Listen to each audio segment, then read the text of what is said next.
Welcome to the Hidden Potential Podcast. I'm your host, Homer Hargrove. And in today's episode, we're going to talk about 7 tips to lead an effective meeting. In this episode, I'm going to give you 3 takeaways at the end to be able to help you directly apply what we talk about in your own leadership.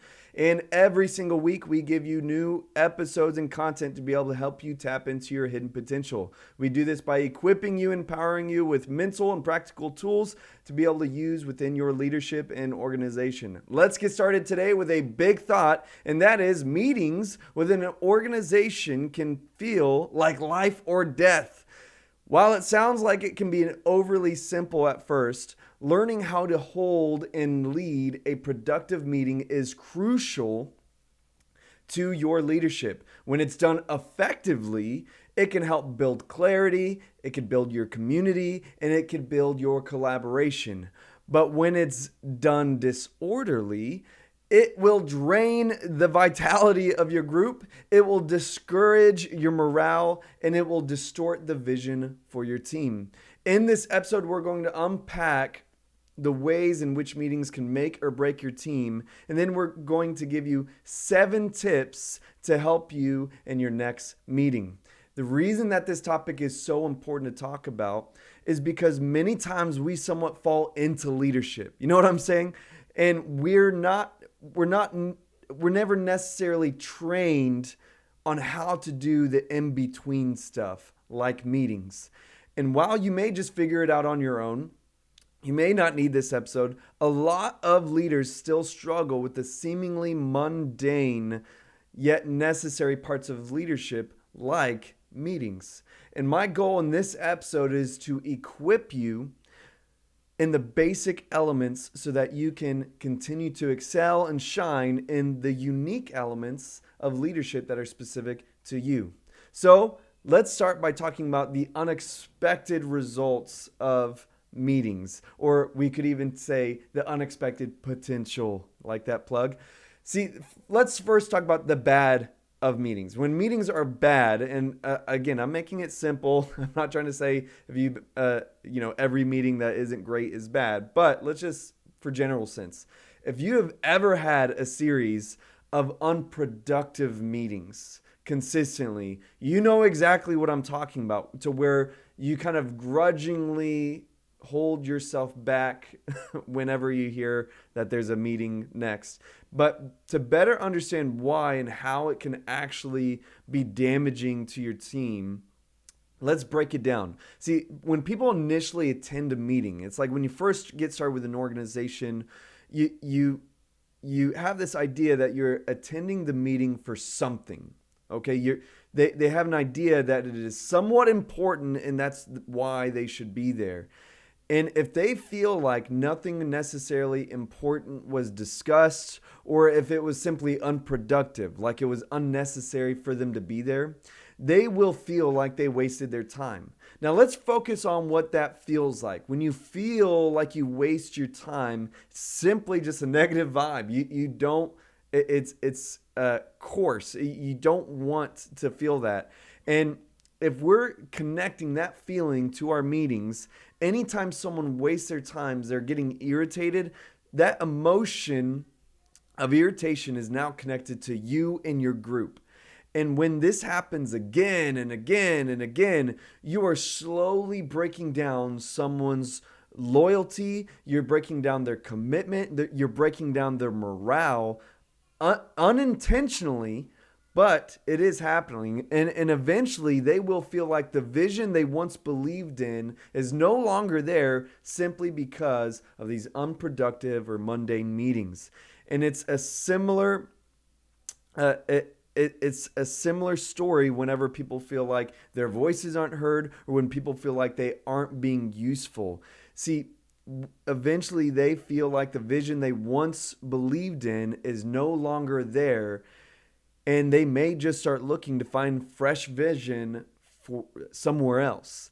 And see, this is what you never want people to dread your meetings. It's one thing where it's like, say you're planning for, a really big event. And so you have a lot more meetings together, and it's just like people will feel burnt out, rather than, it's not them necessarily feeling unproductive, but it's like, man, this is a lot of work. See, you don't want people to dread your basic meetings. And if they do, you need to change how you run them. But you need to change them on a systematic level. This is the big part to take away, is that you can't just do a let's change things up kind of thing to where you start implementing team building or fake fun activities. I call it fake fun because like, all right, we're going to do something fun today. But it's like, this is not really anyone's idea of fun. This is fake fun. When we just try to do stuff like that, it doesn't make people feel like anything's really changed. It can make people feel like you are more out of touch than before by thinking that you're changing things up when you're really not changing things up. You have to learn how to fundamentally change the way that you plan and discuss the things with your team. You have to fundamentally change the way that you do meetings. I'm not bashing team buildings, but I've been a part of a lot of teams where we're going to switch things up, do a team building thing, and it just goes right back to these mundane meetings that sucks the life out of everyone. Nothing really changes. So let's talk about the idea of having good meetings, good collaboration. See, a good meeting is one where people feel like they have better clarity and direction after attending it. It's when people feel productive after a meeting. They feel like, oh man, I feel like that was great. That was a good meeting. I know what we're going to do now. See, if they feel inspired and they feel like they're a part of something bigger than themselves. That's what we want to happen from a meeting, to where we make people feel useful and like they're making a difference, even though we're sitting down in a room and discussing things. This is all that is able to happen when we begin to take these basic elements like meetings and start taking them seriously. Meetings are essential to effective planning and team morale. It is not just a time to say what could have been said in an email. That's not what a meeting is. Just send an email for that. Meetings are a time for us to collaborate and make clear.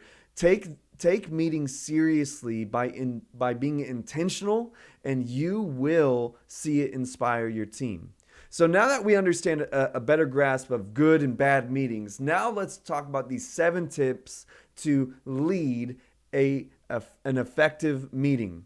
Let's start off with number 1, and that is know what you're going to discuss beforehand. Emphasis on beforehand. See, it may seem obvious, but you'd be surprised at how many meetings happen just to happen. Whether it's because it's just been a while since the last meeting, so a new meeting is scheduled, or because it's a recurring meeting and it just kind of springs up on people when they're busy. Many people try to think about what should be discussed on the spot. Like the meeting is a go, and like, okay, look, what are some things we need to discuss today? If you don't know what you should discuss, postpone the meeting until you do know what you're going to talk about. Don't waste people's time by thinking that you can just improvise it. You do not imagine yourself as an improv artist. Most of us think that about ourselves, and then when it's actually going down, we realize we suck. See, you write down actual things that would be either necessary or beneficial to discuss.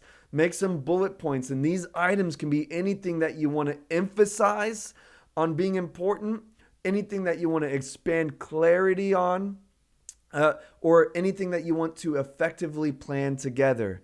You may want to have a moment to go over your core values in the meeting. You may want to have a moment to where you share your heart and your direction for the next quarter of the year. Whatever it is, you need to write down beforehand. Write it down beforehand. Do not just have it in your mind, have it down on paper or on your computer, anything besides just in your head.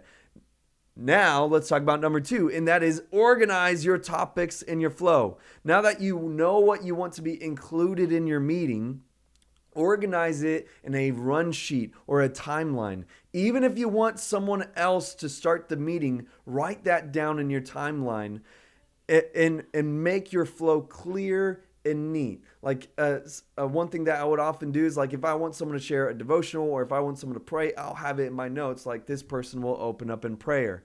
You have everything nice and neat.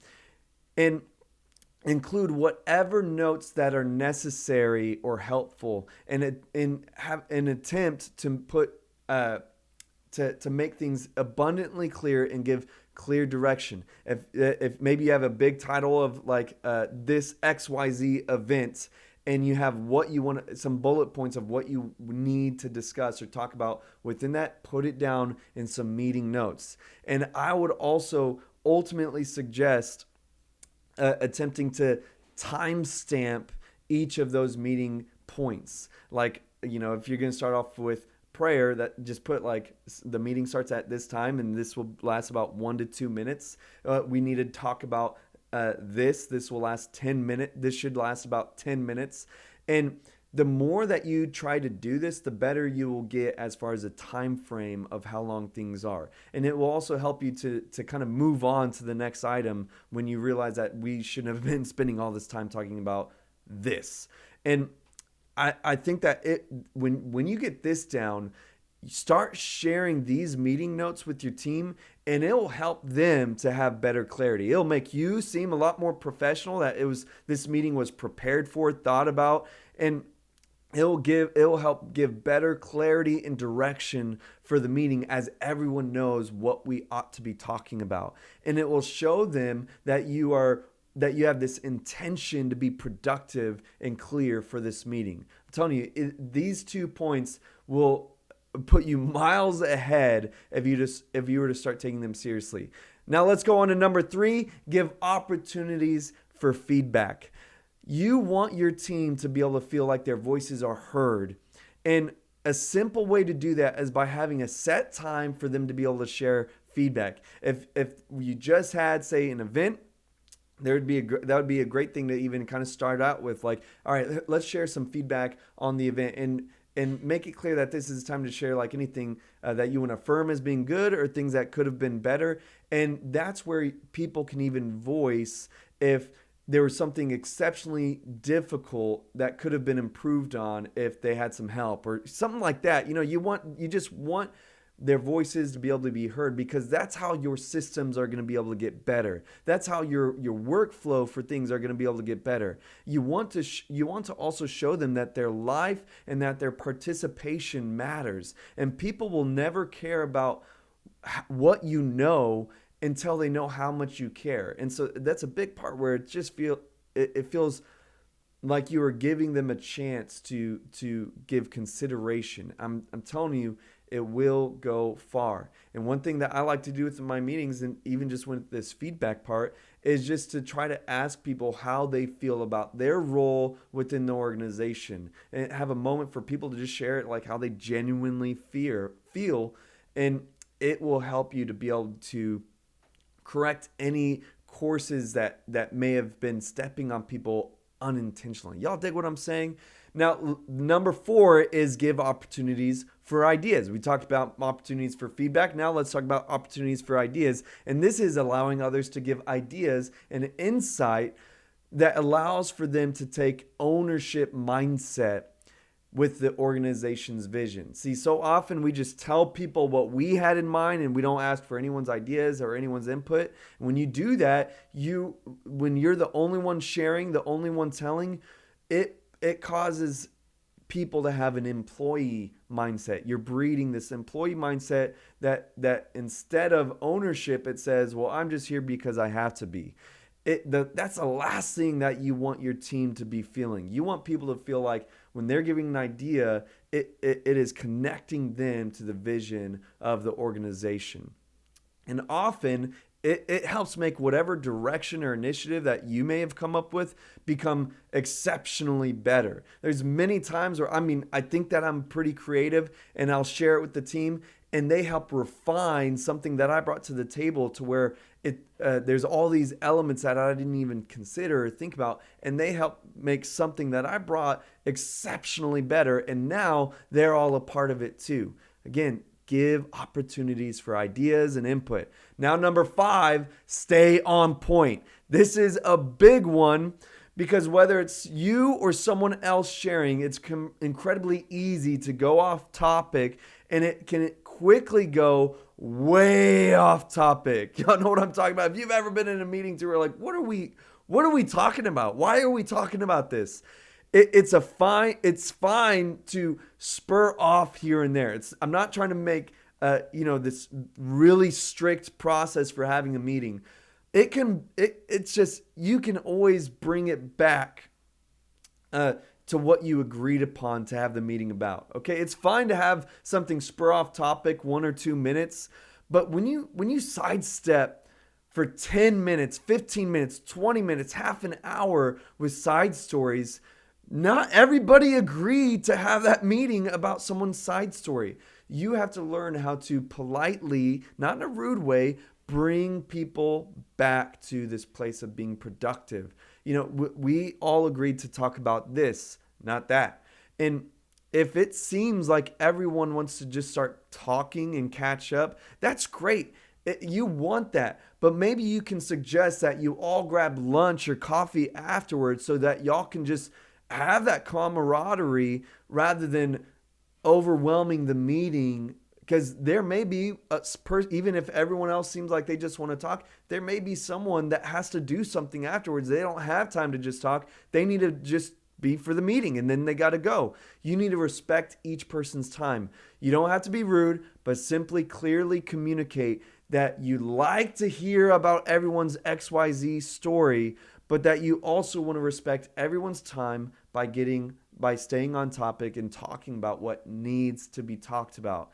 And again, suggest going out to eat, getting some lunch or coffee afterwards, and you'll be able to be a lot more productive and stay on point. Number 6, have an allocated time and stick with it. Give your allotted time and stick with it. If you say that's only going to be an hour, stick to that hour. Now look, I can be the king at going over time, okay? But once I realize that we're going over time, I consistently start saying, guys, look, I said I wanted to end at this time, so we're gonna wrap things up with this, and I clearly communicate that my intention is to end on time, even when we're going over. You want to stick to that end time, and this goes along with being organized, but it's really just having the idea that you should have a predetermined time to start and to end. And you need to stick to it. If you're in the last 15 minutes of your meeting time, but there's something urgent you needed to discuss or talk about, go ahead and skip to that and save the rest to be discussed for your next meeting. Don't just roll over people's time and go in an extra half hour talking about something that shouldn't have been, talking about things way more than they should have been talked about. If it's going too long, then you're going to have to just go to the next meeting, because you want to respect people's time and you want to show consistency. The more that you stick to your time, the better you will get at organizing your meetings and speaking through them. Again, this is the area that I have always needed the most help on.